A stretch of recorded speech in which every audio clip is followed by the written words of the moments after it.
Asian markets bounced back on Tuesday, recovering from recent losses. Could a TikTok ban reshape the digital landscape for millions of Americans? And we examine Argentina's economy 1 year into President Javier Milei's tenure and the impact of his bold economic policies. Hello, I'm Taiba Aydin with the latest business and finance news here on TRT World.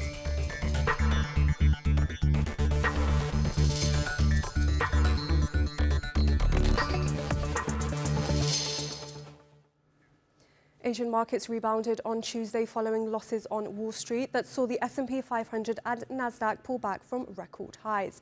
Mainland China's CSI 300 index jumped 2.1% in trading, while Hong Kong's Hang Seng was up 1.2%. That's after Beijing announced what it calls more proactive fiscal measures.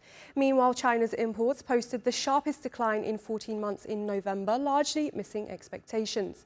South Korea's benchmark Kospi jumped over 2%, while the small-cap Kosdaq surged up 5% after the leader of the main opposition party said they would pass a downsized budget bill for the next year through a plenary session later in the day.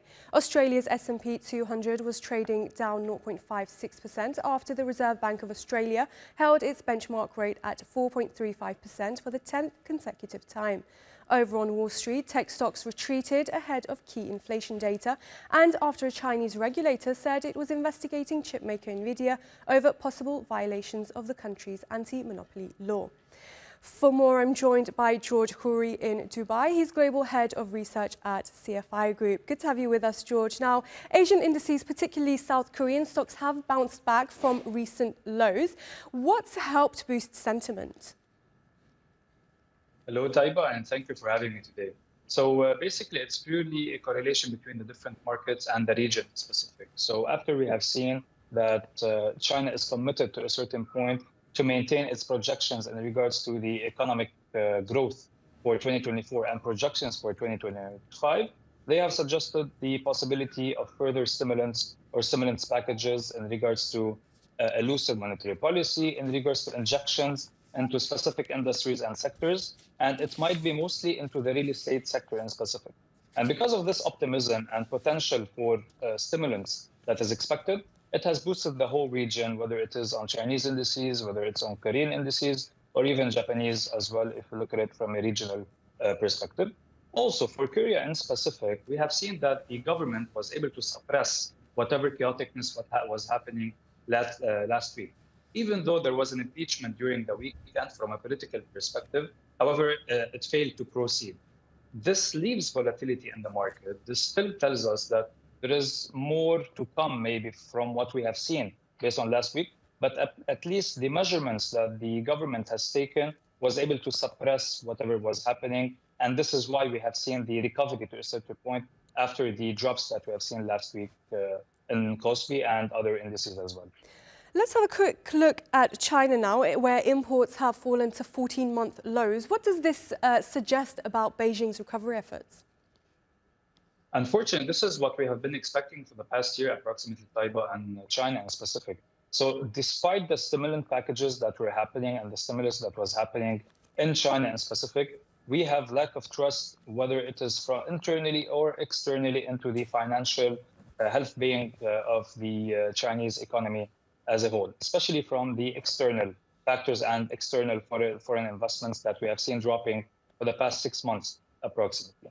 And of course, this is something that everyone knows now. Projections for 2025, we're going to have an increase in trade wars or potential increase in trade wars between the US and China, which might even impact the situation more and more. And this is where the Chinese government has, and the Public Bank of China, they have a huge responsibility ahead of them in order to support the possibility of what is coming next in year 2025.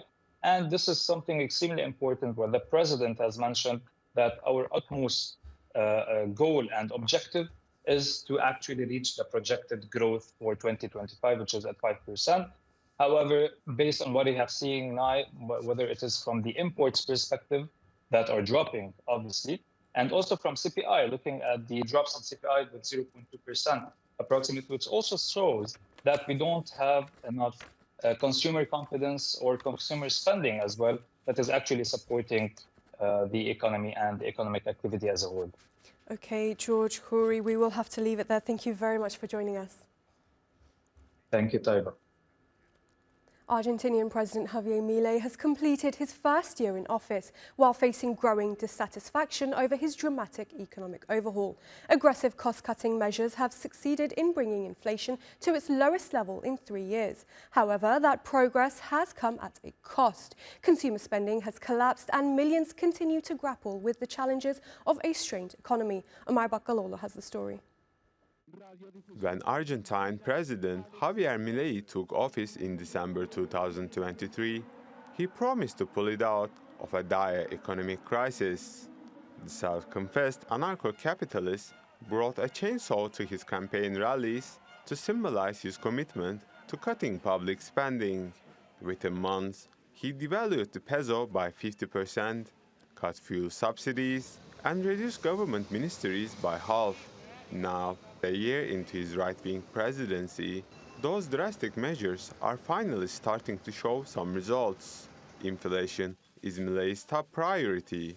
Prices rose 2.7% in October. In most parts of the world, that will be a huge increase in just 1 month. But in Argentina, it was the lowest monthly rise in 3 years. On an annualized basis, inflation is down to 193%, dipping below the 200% threshold for the first time in nearly a year. It's interesting because wholesale inflation ran at 54% per month when we arrived. Today it is running at 2% per month. It travels less than the crawl plus imported inflation. Therefore, we are technically close to zero monetary inflation. But while the numbers are getting better, citizens still tighten their belts to make it to the end of the month. The price of meat hasn't gone up these months because there is very little consumption. As consumption goes down, sales also go down. And well, it's a bit complicated. Unfortunately, we started November with a small increase in chicken and meat purchase values. We are absorbing this increase, but there will come a time when we'll not be able to absorb it anymore. Perhaps inflation has not increased so much in the last month, but the reality is that people cannot buy domestic consumption. That is something very clear. I think there is no doubt about it. Now the increase in prices or inflation is not being seen, but there is not much margin for it to happen, and there is no one to buy either. Despite Milei's efforts to control inflation, over half of Argentina's 46 million people are now living in poverty. The austerity measures have also deepened a recession that began last year, with the IMF expecting a 3.5% economic contraction for 2024. So, while inflation may be cooling, critics argue that Milei's few wins have come at a steep cost for Argentina's middle class.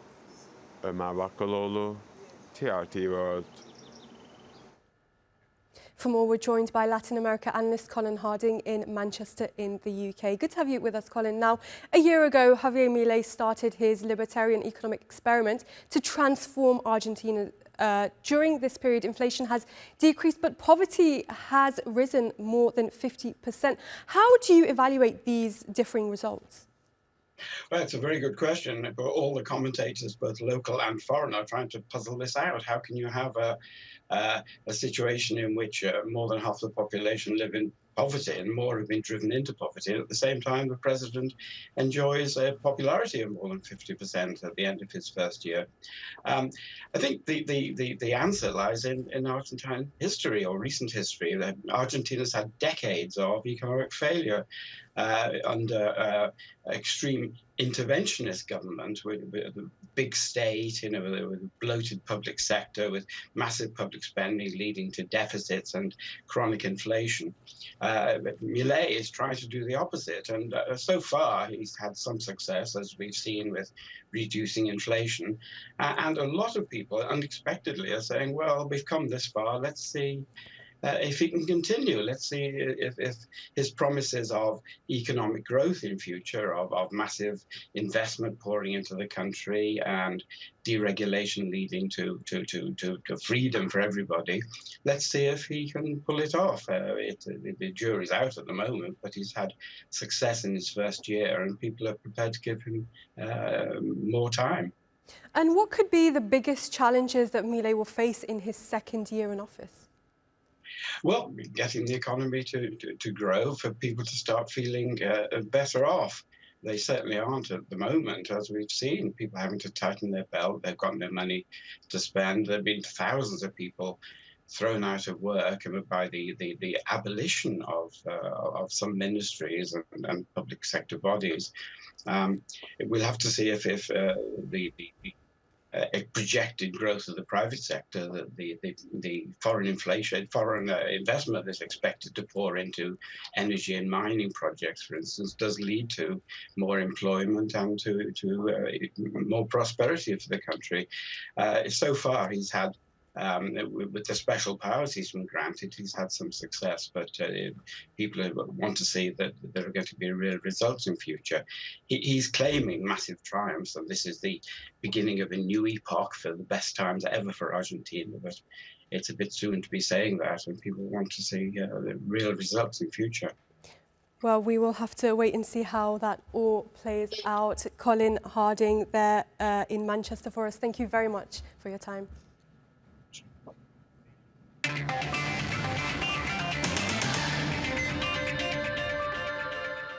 Now a quick look at some of the other top business stories from around the world. Shares of Turkish construction and cement companies surged on Monday amid growing optimism about their role in Syria's post-conflict reconstruction. Foreign Minister Hakan Fidan emphasized Turkey's commitment to supporting the rebuilding process and facilitating the safe return of Syrian migrants.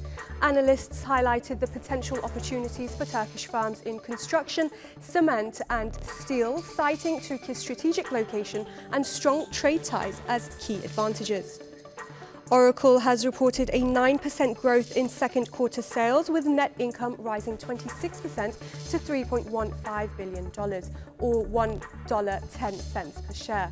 But the cloud software company's fiscal second quarter results missed analysts' expectations. As a result, its shares fell 7% in extended trading on Monday.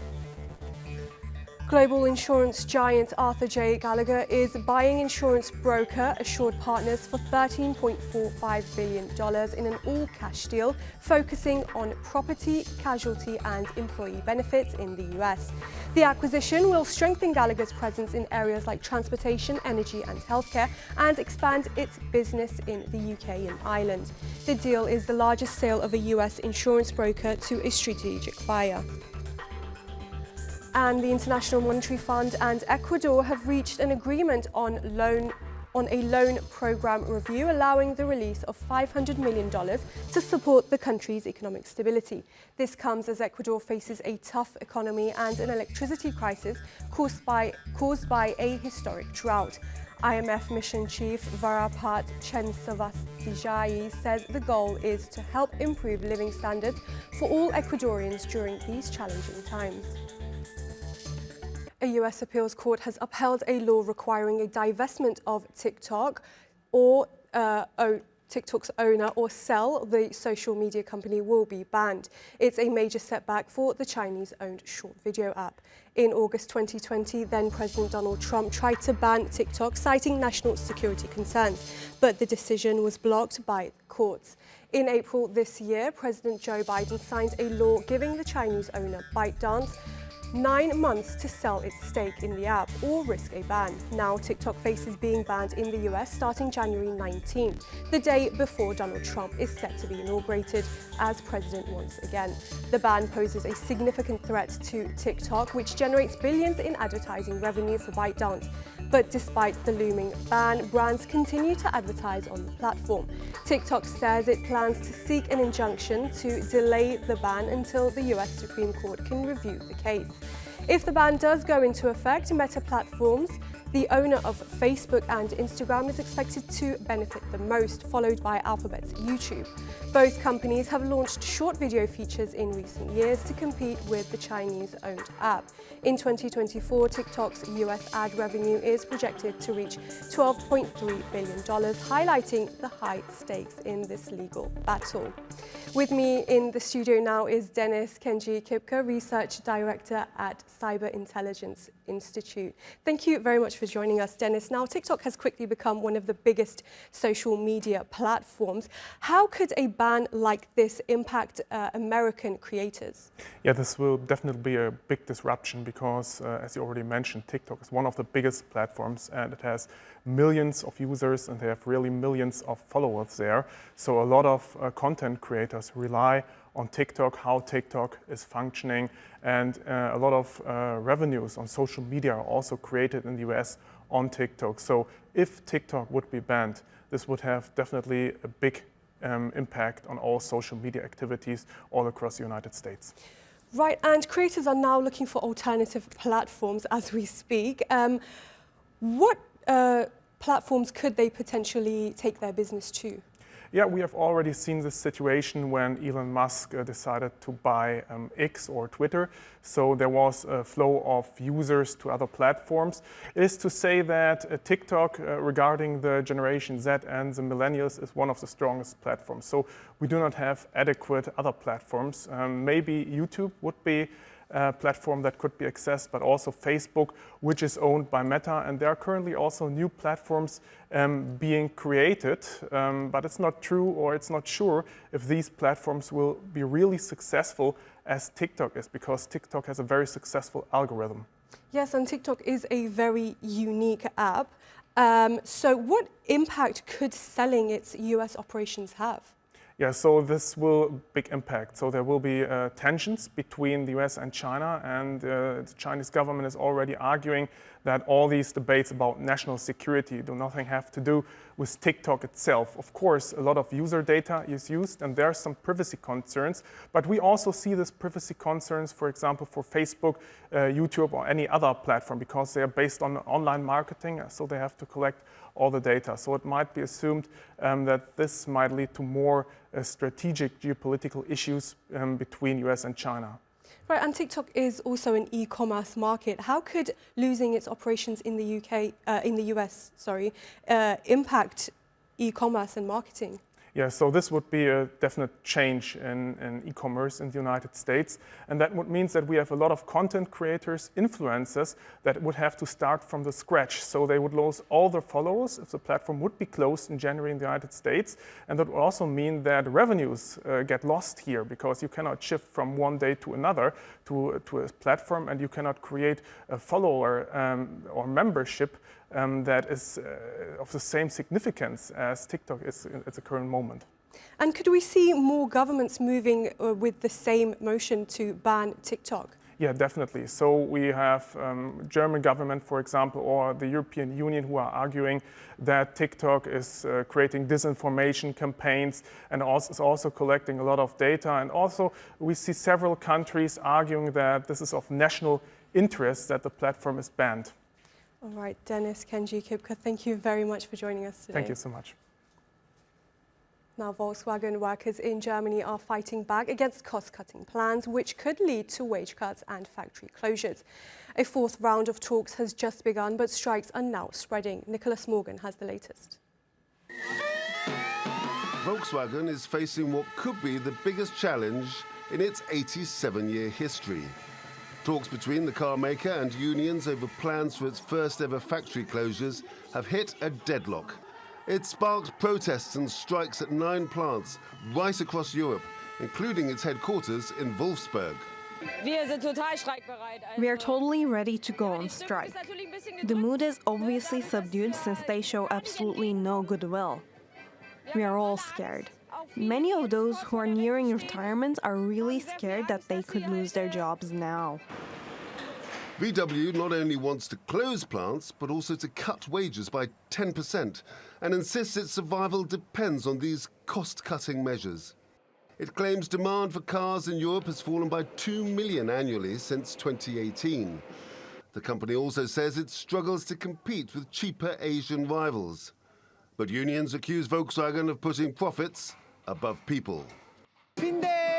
We have to fight for our jobs and our future and for the people who will follow in our footsteps. 20 years ago, we saw the same drama. Already at the time, we accepted wage cuts, and now it's back to zero. All 3 of the plants tagged for closure are in Germany. Protesters say they are ready to escalate with 24-hour strikes if a deal is not reached at the latest talks. We are here because we are angry. We are here because Volkswagen has escalated the situation and has not yet been willing to seek a compromise. Volkswagen must balance cutting costs while protecting its iconic reputation. Meanwhile, workers are determined to fight for their futures. Nicholas Morgan, TRT World. Have you ever wondered what happens to your old clothes? If you live in the United States or Europe, many of them are sent abroad. In northern Chile, some end up in huge desert trash dumps. But a new company is looking to fix that. Michael Fox has the story from Iquique. Iquique is one of South America's most important custom-free zones. Each day, containers of used clothes arrive from the United States, Europe, and South Korea. They're sorted and sold to retailers, mostly for export to Bolivia. But some of the clothes also end up here, dumped and burned in the desert. Thousands of tons of used clothes have been dumped in recent years. We don't know how many clothes are being dumped there today, because they are being burned immediately. One company is building a solution. This might look like just another pile of used clothes discarded in the desert, but these garments are different. They're set to be recycled. It's an ambitious project from the new company Resitex, created by the Turkish clothes importer Bayram in alliance with the Turkish furniture company Royal Lux. We already work with used clothes. The lower quality items sell, but at a lower price. We want to take advantage of this product to transform it into something else. They plan to recycle leftover and unwanted clothes into new fiber for everything from pillows to insulation and even mattresses. They're laying the foundation for the new factory now. They say it will be the largest recycled textile manufacturing plant in South America. They hope to be operational by April. We are creating a before and after in the circular economy here. A before and after for sustainability and environmental awareness. Local officials say this is exactly what the region needs. The municipality can't respond to this problem alone. We don't have the tools, nor the agility to implement solutions like the private sector. And this is the best news that we've received. Edgar Ortega says he believes the problem of the desert clothes dumps will be resolved within 5 years. Environmentalists say it doesn't fix the root issue of the fashion industry's mass production of more clothes than could ever be used. But in this corner of Chile, Resitex is an alternative that plans to create something new from items that were once dumped in the desert. Michael Fox, TRT World, Iquique, Chile. 66-year-old John Dramani Mahama has won Ghana's 9th election since its independence with 56.5%. Mahama becomes the country's first president to make a political comeback, 8 years after being voted out. But it hasn't been an easy journey. He now faces the even greater task of turning around an economy in crisis. Grace Korea-Kanja has more from Accra. Third time's the charm for John Mahama. The president-elect was Ghana's leader from 2012 to 2017, but failed to secure the top job in both the 2016 and 2020 elections. He has now made a comeback. Initiating important governance reforms and sometimes initiate severe measures in the next 4 years to reset our nation and bring it back on track as the Black Star of Africa. He's been a member of parliament, deputy minister, vice president and president. But his first term was marred by power cuts which dented his reputation, as well as corruption allegations, although no charges were formally filed against him. He now inherits a nation currently experiencing an economic crisis. The country is still recovering from a $30 billion debt default in 2022. The rising cost of living, coupled with a currency devaluation, has led to a $3 billion International Monetary Fund bailout. I expect him to reset the country, like he said. I expect him to reorient what it means being a Ghanaian and what public service is. That public service is not thievery, all right? It's not stealing the people's money. It's true service. I expect him to drive reforms that will empower people economically. The youth of our time today are really struggling. You know, there is vision, but the system is not favorable. We believe with his competency, we'll do better as Ghanaians. He plans to implement a 24-hour economy policy, employment creation, agricultural modernization, and social reforms. He wants to tackle corruption as well, saying unchecked procurement processes are a major source of graft. On informal miners known as galamsey, he intends to bring in stricter enforcement and land reclamation initiatives. For the next 4 years, President-elect John Dramani Mahama and his National Democratic Congress Party are under pressure to deliver every single promise they made and better the lives of these Ghanaians, knowing full well that if they don't, they risk being voted out in the coming elections, like has been seen across several governments in Africa and the world. Grace Kuriakanja, TRT World, Accra. Well, that's all your business news for now. Thanks for watching.